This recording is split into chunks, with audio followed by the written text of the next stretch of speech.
નમસ્કાર વિદ્યાર્થી મિત્રો, હવે અહીંયા ધોરણ 4 વિષય અંગ્રેજી તેમાં આપણે યુનિટ 2 થિંગ્સ અરાઉન્ડ અસ એમાં ફ્લાવર્સ એટલે ફૂલોના નામ વિશેની માહિતી અહીંયા લઈશું.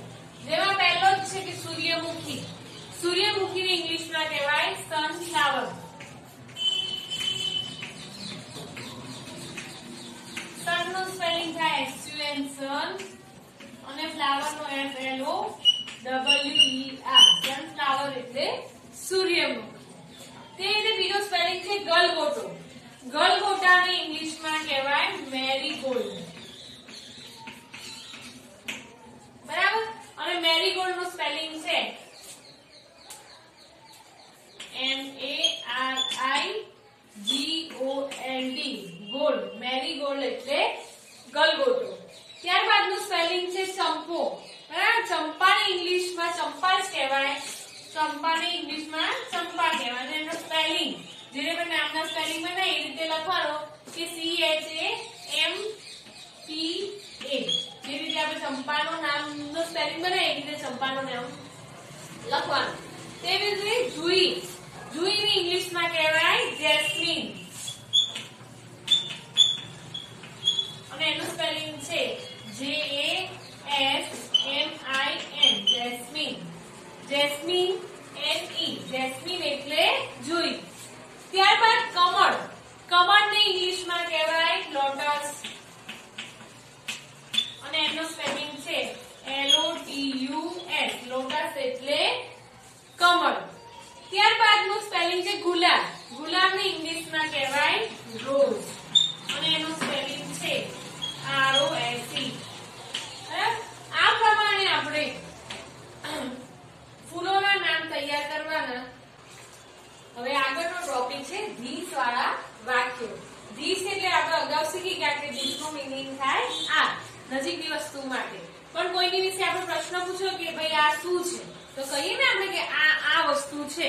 એના જવાબ માટે આપણે ધીસ નો ઉપયોગ કરવાનો છે. અહીંયા આપણે સમજૂતી લઈએ કે પ્રશ્ન પૂછ્યો કે વોટ ઇઝ ધીસ. બરાબર. અને WHAT વોટ. WH ક્વેશ્ચન કહેવાય. એટલે વોટ એટલે શું. આપણે કે વોટ ઇઝ યોર ફાધર. તમારા પપ્પા શું કરે છે. What is this. આ શું છે. એના માટે પ્રશ્ન પૂછવા માટે, કોઈ વસ્તુ વિશેનો પ્રશ્ન પૂછવા માટે વોટ નો ઉપયોગ થાય છે. પછી IS નો તો મતલબ આપણને ખબર છે કે એનો અર્થ થાય છે. પછી ધીસ નો અર્થ થાય આ. હવે કોઈ પણ વસ્તુ, પ્રાણી, પક્ષી, ફળ, ફૂલ વગેરે વિશે જાણવા માટે વોટ થી પ્રશ્ન પૂછવાનો કે વોટ ઇઝ ધીસ. હવે કે ધીસ ઇઝ બનાના, કે આ શું છે, તો આ કેળું છે. બરાબર. કોઈ બી વસ્તુ વિશે, ફૂલ વિશે, ગમે તે વિશે પ્રશ્ન પૂછવો હોય તો પ્રશ્ન પૂછવા માટે આપણને ખબર ના હોય કે આ કયું ફૂલ છે, તો આપણે પૂછીએ કે વોટ ઇઝ ધીસ. તો આપણે કે ધીસ ઇઝ લોટસ, કે આ કમળ છે. એ રીતે પ્રશ્ન પૂછવા માટે વોટ નો ઉપયોગ થાય છે. અહીંયા આપણે કે વોટ ઇઝ ધીસ, તો આપણે લખવાનું કે વોટ ઇઝ ધીસ. એનો ઉચ્ચાર આ પ્રમાણે થાય અને એનો મીનિંગ થાય ધીસ નો એટલે આ, વોટ એટલે શું અને ઇઝ એટલે છે. એટલે આ શું છે. કોઈ પ્રશ્નાર્થ વાક્ય હોય તો પાછળ અહીંયા પ્રશ્નાર્થ ચિહ્ન કરવાનું. પછી આપણે જ્યારે એને જવાબ લખીએ તો આ રીતે લખવાનું કે ધીસ ઇઝ અ ખાલી જગ્યા. એટલે આપણે જે વસ્તુ વિશે, જે વસ્તુ હોય એનું નામ અહીંયા લખવાનું. એનો ઉચ્ચાર આ રીતે થાય કે ધીસ ઇઝ અ ખાલી જગ્યા.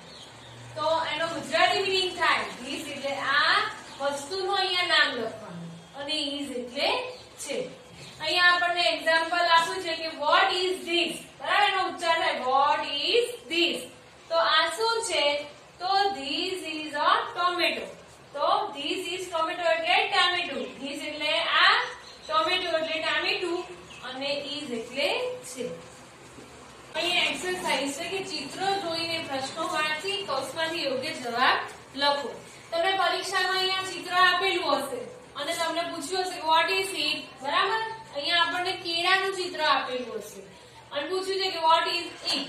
તો કેળાને ઇંગ્લિશમાં કહેવાય બનાના. એટલે આપણે જવાબ આ રીતે લખવાનું કે ધીસ ઇઝ અ બનાના.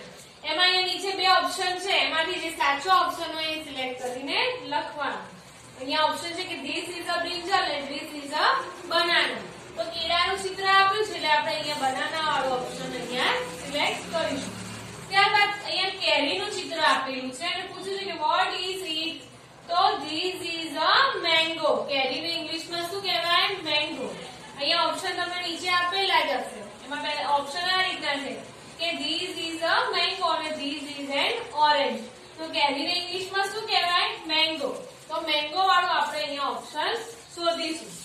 ત્યારબાદ અહીંયા તમને કમળનું ચિત્ર આપેલું છે અને પૂછ્યું છે કે વોટ ઇઝ ધીસ, તો ધીસ ઇઝ અ લોટસ. કમળને ઇંગ્લિશમાં શું કહેવાય? લોટસ. એટલે બે ઓપ્શન માંથી જે સાચો ઓપ્શન હોય તે શોધીને આપણે લખવાનું. ત્યારબાદ હાથીનું ચિત્ર આપ્યું છે અને પૂછ્યું છે કે વોટ ઇઝ ધીસ,